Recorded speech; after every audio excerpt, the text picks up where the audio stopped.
Jai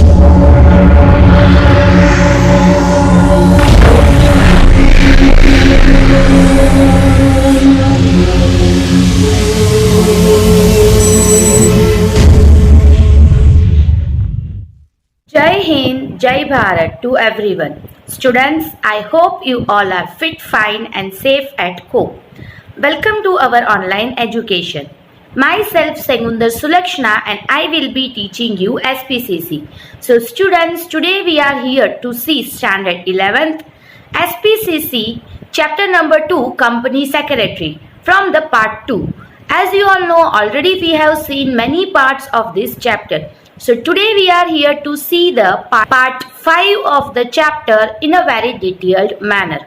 So students, before starting the today's current portion, let us have a short summarization regarding the portion that we have seen on the previous video. So previously we have seen about the qualification of the company secretary's remaining point, and then we have seen the legal provision that should be carried out by the company for appointing a company secretary.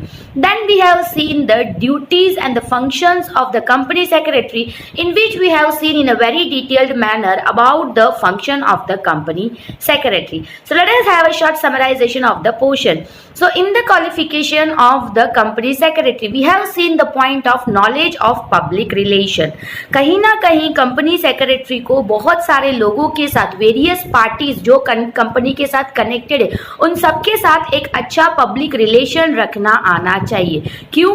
अगर वो इस तरीके से public relation maintain करे तो उन लोगों को कंपनी के ऊपर एक कॉन्फिडेंशियल जो पोर्शन होता है कि कंपनी के ऊपर एक विश्वास आता है. नेक्स्ट टू दैट, कहीं ना कहीं फ्यूचर में वो कंपनी का गुडविल और रेपुटेशन को बढ़ा सकता है. इसीलिए बेसिक रिक्वायरमेंट में एक knowledge of the company portion, यानी कंपनी सेक्रेटरी का पब्लिक रिलेशन रखने का पोर्शन देखा जाता है. Next we have seen about the knowledge of the computer and the electronic gadgets.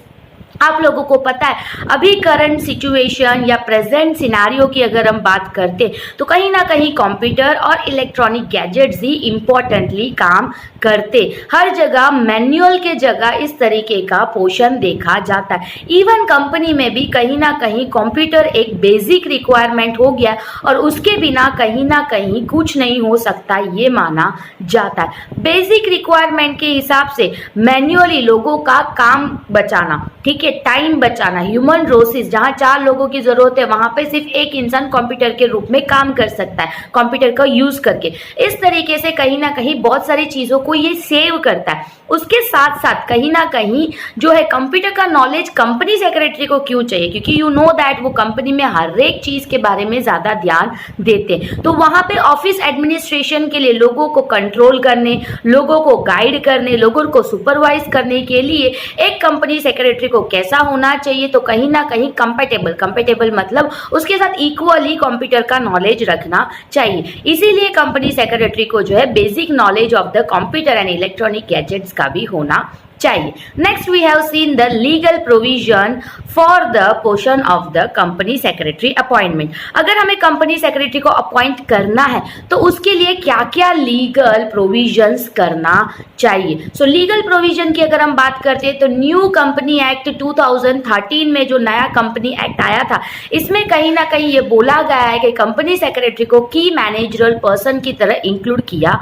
गया है. तो की मैनेजरल पर्सन यानी next to the board of the director, तो उस इंसान को अपॉइंट करने के लिए भी लीगली कुछ यानी कानूनी तौर तरीकों पे कुछ प्रोविजंस ऑलरेडी दिया गया है, जिसे एक कंपनी को फॉलो अप करना पड़ता है जब वो एक कंपनी सेक्रेटरी को अपॉइंट करते हैं उस मोमेंट पे. सो वो क्या क्या है? Let us see that in a very detail point in 7 points. So first point था जो भी कंपनी का 5 करोड़ या 5 करोड़ से ज्यादा सब्सक्राइब्ड कैपिटल हो तो उसको मैंडेटरीली यानी कंपलसरी कंपनी सेक्रेटरी रखना पड़ेगा.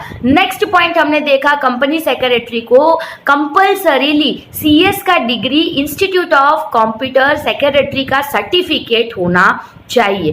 थर्ड हमने देखा हम जब भी एक कंपनी सेक्रेटरी को अपॉइंट करते तो उसकी अपॉइंटमेंट इंडिविजुअल लिविंग पर्सन के रूप में होना चाहिए. एक इंसान जीता जागता इंसान को हमें रखना चाहिए, ना कि पार्टनरशिप फर्म कोऑपरेटिव सोसाइटी या कोई इंस्टीट्यूशन को हमें कंपनी सेक्रेटरी बनाने का हक नहीं मिलता।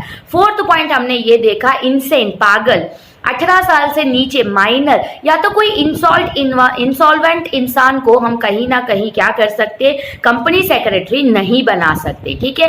नेक्स्ट फिफ्थ पॉइंट हमने ये देखा, अगर बोर्ड ऑफ डायरेक्टर्स सारे एग्री हैं पर्टिकुलर इंसान या कैंडिडेट को कंपनी सेक्रेटरी के लिए सिलेक्ट करने के लिए, तो सबसे पहले उन्हें एक बोर्ड ऑफ मीटिंग कंडक्ट करके उसमें एक रिजोल्यूशन पास करना चाहिए। What is the resolution? Resolution मतलब रिटर्न एग्रीमेंट, जिसमें सारे बोर्ड ऑफ डायरेक्टर एग्री करते।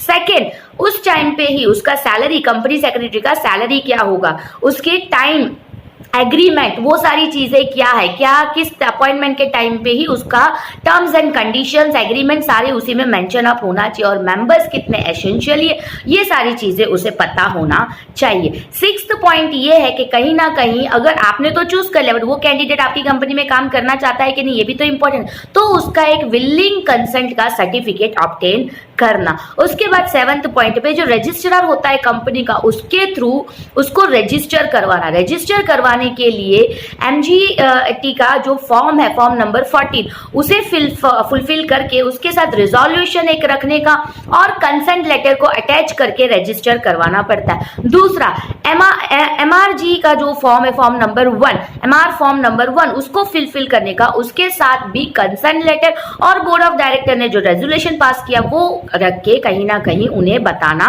पड़ता है, यानी उसको 60 डेज के अंदर उसको रजिस्टर करवाना पड़ता है। उसके बाद ही एक कंपनी सेक्रेटरी अपॉइंट हो पाते। नेक्स्ट हमने ये देखा functions and duties of a company secretary. तो फंक्शंस एंड ड्यूटीज में क्या फंक्शंस होते, प्रोबेबली कहीं ना कहीं फंक्शंस एंड ड्यूटीज की अगर हम बात करते, कंपनी सेक्रेटरी की as per the company act पहले से ही बता दिया गया है प्रिस्क्राइब्ड वे में, जैसे इतना एजुकेशन, इतना, उसी तरीके से क्या क्या फंक्शंस, क्या क्या ड्यूटी होता है। पब्लिक कंपनी ले लो, प्राइवेट ले लो या मल्टीनेशनल ले लो, सारे जगह पे एसेंशियल कंपनी सेक्रेटरी का काम माना जाता है। इसलिए ऑलरेडी उसका काम क्या है वो तो बताया गया, बट फिर भी कहीं ना कहीं कंपनी का किस टाइप का बिजनेस है, टाइम ऑफ अपॉइंटमेंट के टाइम में क्या टर्म्स एंड कंडीशन दिया गया था, और उसके जो डायरेक्टर्स है उन्होंने इनको क्या ड्यूटीज असाइन किया था, इसके बेसिस में कहीं ना कहीं जो है कंपनी सेक्रेटरी को काम करना पड़ता है। सो इस तरीके से कहीं ना कहीं कंपनी सेक्रेटरी को फुल एंड सोली कहीं ना कहीं कंपनी के टाइम पे अपॉइंटमेंट में जो चीजें मैंडेटरीली देखे गई उस चीजों के ऊपर उनको जॉब करना पड़ता है। फिर भी हमने फंक्शंस जो कि ऑलरेडी प्रिस्क्राइब्ड कंपनी लॉ के हिसाब से जो बताया गया है उस फंक्शन की बात करें तो 3 फंक्शंस को डिटेल में बताया गया है। फर्स्ट, हर एक चीज का रिपोर्ट कंपनी सेक्रेटरी को देना पड़ता है बोर्ड ऑफ डायरेक्टर्स को, जैसे कि रूल्स एंड रेगुलेशन के हिसाब से बताया गया। आप लीगली ले लो, कंपनी लॉ के हिसाब से ले लो, हर जगह से इनको फर्स्ट कंसर्न जो है बोर्ड ऑफ डायरेक्टर को देने का। वो अगर एग्री करे, रिपोर्ट करने के बाद अगर वो एग्री करे तो ही ये डिसीजन ले सकते हैं, होल एंड सोली अकेले ये कोई डिसीजन नहीं ले सकते। सेकेंडली, कंपनी का जो सेक्रेटरियल स्टैंडर्ड है उस हिसाब से कंपनी का हर एक काम हो रहा है कि नहीं, इसकी एश्योरिटी एक कंपनी सेक्रेटरी को होना चाहिए। उसके अलावा कानूनी तौर पे जो भी ड्यूटीज कंपनी सेक्रेटरी का है ऐसा बताएगा, वो सारी ड्यूटीज कहीं ना कहीं कंपनी सेक्रेटरी को करना पड़ता है। सो यहाँ तक का टॉपिक हमने डिटेल में प्रीवियस लेक्चर में देखा था। So now let us move on with the line to line explanation of the chapter from the PDF in the further video. So students, now let us move on with the further portion of the chapter. So now we are going to see the duties of a secretary. एक particular secretary का duty क्या होता है? So I'm going to read it out, listen it out carefully. Following duties are to be performed by secretary. तो secretary से following duties perform करना पड़ता है. So क्या क्या है? Let us read and know it.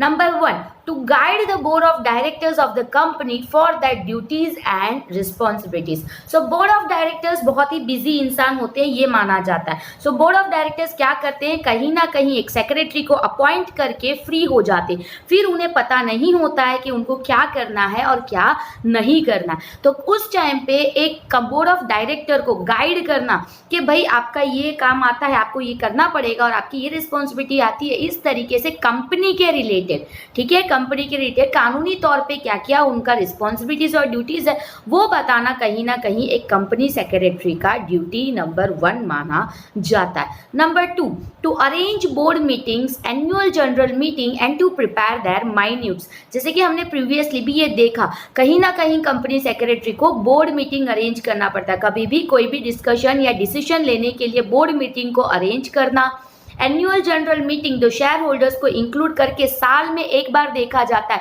वो बनाना, यानी वो मीटिंग का ऑर्गेनाइजेशन करना, और जब जब ये मीटिंग होता है उसके एजेंडास को प्रिपेयर करना और उसके साथ साथ उसमें क्या क्या चीज़ें हुई उसकी माइन्यूट्स प्रिपेयर करना, ये एक कंपनी सेक्रेटरी का काम माना जाता है। Number 3, to obtain permission from the board of directors, general meeting, government and other competent authority as per company act requirement। कहीं ना कहीं बोर्ड ऑफ डायरेक्टर की परमिशन लेना, जैसे कि जनरल मीटिंग के लिए, गवर्नमेंट रिलेटेड कोई डिसीजन के लिए, अगर ऑपोजिट कंपिटेंट कोई अथॉरिटी है उसके साथ अगर कोई डिसीजन लेना है कंपनी एक्ट के रिक्वायरमेंट में, तो उसके related bar bar board of director से परमिशन लेना भी एक कंपनी सेक्रेटरी का ड्यूटी माना जाता है। To represent the various authority and perform other duties as per Company Act। उसके अलावा बहुत सारे वेरियस अथॉरिटी को रिप्रेजेंट करते वक्त अपना ड्यूटी को अच्छी तरीके से परफॉर्म करना कंपनी एक्ट के हिसाब से वो भी कहीं ना कहीं इनका एक ड्यूटी माना जाता है। यानी टू रिप्रेजेंट, जैसे बहुत सारे अथॉरिटीज़ होते हैं उस टाइम पे हम इनको भी अपने कंपनी को रिप्रेजेंट करना चाहिए, उनका ड्यूटी अच्छी तरीके से परफॉर्म करना चाहिए, ये भी कंपनी एक्ट के हिसाब से इनका ड्यूटी माना जाता है। To help board of director to run business of company. So company जो भी है ऑब्वियसली वो एक बिजनेस ही है, तो उस बिजनेस को चलाने के लिए, उसमें प्रॉफिट करवाने के लिए, कहीं ना कहीं उसको और डेवलप करने के लिए बोर्ड ऑफ डायरेक्टर्स की हेल्प करना ही सबसे बड़ा ड्यूटी एक कंपनी सेक्रेटरी का माना जाता है। To guide and help for good cooperative governance and best practices of company. उसके अलावा एज इन्होंने कंपनी सेक्रेटरीज में कंपनी के बारे में काफ़ी लीगल नॉलेज रखे होते हैं, इसीलिए अच्छी कॉर्पोरेट गवर्नेंस कैसे करना है, कॉर्पोरेट में जैसे प्रोफेशनली जैसे करते हैं हर एक चीज़ का मैनेजमेंट, उसको कैसे करना है उसमें गाइड करना और हेल्प करना, और कंपनी की जो प्रैक्टिस होती है डे टू डे लाइफ में जो कंपनी में काम होते हैं वो अच्छी तरीके से हो पाए, बेस्ट तरीके से हो पाए, उसका ध्यान रखना इनका काम माना जाता है। To perform other duties as prescribe in company act. Company act में इसके अलावा जो जो ड्यूटीज बताए गए उसको करना भी कहीं ना कहीं इनका काम माना जाता है। To perform duties as and when allotted by the board of director. इसके अलावा जब भी इनको ड्यूटीज दिया जाता है उस ड्यूटीज को परफॉर्म करना, जैसे बोर्ड ऑफ डायरेक्टर ने जो भी इनको ड्यूटी दी आपका ये काम है कर दो, उस काम को कंप्लीट करना और करके देना, ये भी एक बोर्ड ऑफ डायरेक्टर के हिसाब से जो ड्यूटी दिया जाता है उसको फुलफिल करना भी एक कंपनी सेक्रेटरी का काम माना जाता है। सो यहाँ पे 8 पॉइंट में कंप्लीट होता है duties of the company secretary. तो क्या क्या ड्यूटीज देखा हमने, कहीं ना कहीं शॉर्ट में एक रिवीजन देख लेते हैं। बोर्ड ऑफ डायरेक्टर को गाइड करना, उनकी ड्यूटीज और रिस्पॉन्सिबिलिटी का। सेकेंड, बोर्ड मीटिंग, फिर एनुअल जनरल मीटिंग, माइन्यूट्स प्रिपेयर करना, ये सारी चीज़ों की रिस्पॉन्सिबिलिटी करना, उसको अरेंज करना। परमिशन बोर्ड ऑफ डायरेक्टर से लेके जनरल मीटिंग, गवर्नेंस और अदर कॉम्पिटेंट अथॉरिटी के साथ कंपनी एक्ट के रिक्वायरमेंट के हिसाब से जॉब करना, काम करना। वेरियस अदर अथॉरिटीज़ के साथ मिलके कंपनी को रिप्रेजेंट करना भी इनका ड्यूटी माना जाता है, जो कंपनी के लिए दूसरे कामों में भी इनका हाथ बटाना इंपॉर्टेंट होता है। बोर्ड ऑफ डायरेक्टर को हेल्प करना बिजनेस को रन आउट करने में, उसके अलावा उनको गाइड करना कि प्रॉपर गुड कंपनी प्रैक्टिस कैसे किया जाता है। फिर अपना कंपनी एक्ट के हिसाब से जो ड्यूटीज दिया गया है उसे परफॉर्म करना, और अलॉटेड ड्यूटी जो भी बोर्ड ऑफ डायरेक्टर्स को उसको फुलफिल करना भी इनका ड्यूटी माना जाता है। सो let us see the authority, limitation and liability of a company secretary. The Company Act does not provide specifically for the authority of a secretary. There is a provision for authority in the Article of Association. If it is not defined in Article of Association, Board of Director passes a resolution regarding authority of the Secretary. The authority of the Secretary can be described as below. So Company Act जो है पूरी तरीके से specifically यही काम है और यही एक सेक्रेटरी को करना है, ऐसा एक उसका जो रिस्पॉन्सिबिलिटी अथॉरिटी है वैसा कहीं, क्योंकि देखा आपने आगे हमने जितना भी डिस्कस किया उसको बोर्ड ऑफ डायरेक्टर से हर चीज़ पूछ के फिर ही वो डिसाइड कर सकती है, यानी उसका कोई हद नहीं, हक नहीं है, अथॉरिटी नहीं है, ये हम बोल सकते हैं। तो इसीलिए यहाँ पे प्रोविजन यानी अथॉरिटी आर्टिकल ऑफ एसोसिएशन में उसको क्या क्या अथॉरिटी मिलना चाहिए उस चीज़ के बारे में बताया जाता है। अगर आर्टिकल ऑफ एसोसिएशन में ये मेंशन नहीं किया, बोर्ड ऑफ डायरेक्टर को एक रिजोल्यूशन पास करना पड़ेगा कि सेक्रेटरी का ये सारी चीज़ों पे वो खुद डिसीजन ले सकते हैं, इसका अथॉरिटी यानी जिम्मेदारी हम इनको देते हैं। इस तरीके से ओहदा जो बोला जाता है गुजराती में, तो ओहदा जो होता है कि हाँ भाई तुम्हें ये काम करना ही, हक से कब बोल पाएंगे जब हमें वो ओहदा मिला, हमें वो अथॉरिटी मिलता। तो अथॉरिटी के लिए ऑलरेडी कंपनी एक्ट में कुछ नहीं दिया गया, बट पर्टिकुलर कंपनी में आर्टिकल ऑफ एसोसिएशन में वो मेंशन किया हो सकता है। बट अगर आर्टिकल ऑफ एसोसिएशन में नहीं है तो कहीं ना कहीं उसको क्या है एक रिजोल्यूशन पास करके हम बता सकते। तो अथॉरिटी क्या क्या हो सकता है एक सेक्रेटरी का, let's move and see that in a very detailed manner. Number 1, to register the necessary documents with the registrar of company to obtain certificate of incorporation। तो रजिस्ट्रार के साथ मिलके नेसेसरी डॉक्यूमेंट्स के साथ कंपनी के related जो भी registration है उसको ऑपरेट करके सर्टिफिकेट ऑफ इनकॉर्पोरेशन यानी कंपनी शुरू होने का सर्टिफिकेट लेना, ये एक पोर्शन ऑफ अथॉरिटी माना जाता है। The secretary is the head of the office administration. He has the authority to look after and control various department of the company। तो जो सेक्रेटरी होते हैं ये कहीं ना कहीं हेड ऑफिस एडमिनिस्ट्रेटिव की हेड माने जाते हैं, इसीलिए इनको ये अथॉरिटी दिया जाता है कि वो हर चीज़ के बात ऊपर देखे, भाई ये सही नहीं है, गलत नहीं है, इस तरीके से कंट्रोल करे वेरियस डिपार्टमेंट को कंपनी के अंदर। The company secretary is authorised to sign the letter related to allotment of shares, call on shares, forfeitures of shares, transfers of shares on the behalf of the company. कहीं ना कहीं company secretary क्या कर सकते हैं, जो भी letter share allotment, forfeitures of share, share transfer, ये सारी चीज़ों पे कंपनी में आता है तो कंपनी के बिहाफ में एक सेक्रेटरी साइन कर सकते हैं। Number 4, the secretary undertakes correspondence with different parties on behalf of the company। तो कंपनी के जो भी करस्पॉन्डेंस यानी लेटर राइटिंग का पोर्शन होता है, ठीक है, उसे करस्पॉन्डेंस बोला जाता है, कमर्शियल करस्पॉन्डेंस। तो कंपनी का जो भी कमर्शियल करस्पॉन्डेंस होगा डिफरेंट पार्टी के साथ, जितने पार्टीज दिए गए उतने हर एक पार्टीज के पास जो भी एक करस्पॉन्डेंस करना होगा कंपनी के बिहाफ में एक सेक्रेटरी कर सकते है। Number 5, the secretary is authorised to work as agent of the company. कहीं ना कहीं एक सेक्रेटरी को ये ऑथराइजेशन मिलता है कि वो एक कंपनी की एजेंट की तरह काम करे। एजेंट कौन होता है, हमें रिप्रेजेंट करता है, हमारे बीएफ में काम करता है और उसके लिए उसको सैलरी मिलता है। द सेम मैनर यहाँ पे भी सेक्रेटरी को इस ऑथराइजेशन का काम करने का हक मिलता है। The company is responsible for the act done by secretary as per the power assigned by the board of director. So कहीं ना कहीं कंपनी के रिलेटेड जो भी काम करना हो वो सेक्रेटरी कर सकती है, बट उतना ही कर सकते हैं जितना बोर्ड ऑफ डायरेक्टर ने उसको पावर असाइन किया हो। वो किसी को डांट सकती है बट जॉब से नहीं निकाल सकती। अगर जॉब से निकालने का पावर भी अगर डायरेक्टर ने दिया है तो वो उस काम को भी कर सकते हैं। इन शॉर्ट, जो डायरेक्टर्स ने उसको पावर दिया उस हिसाब से ही वो काम कर सकते हैं। The secretary is authorised to execute the work as per the direction of board.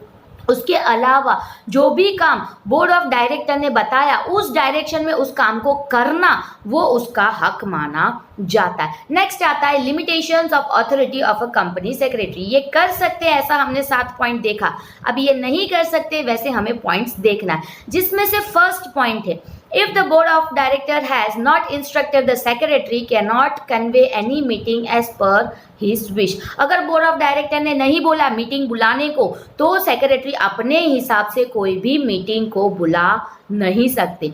The secretary cannot borrow finance on behalf of the company for the company affair. अगर कंपनी में पैसे की ज़रूरत है और सेक्रेटरी को लगता है मुझे किसी से उधार लेना चाहिए तो वो नहीं ले सकते। कंपनी के लिए भी, कंपनी के बिहाफ में भी वो पैसा बाहर से नहीं ले सकते जब तक उसे बोर्ड ऑफ डायरेक्टर ना बोले।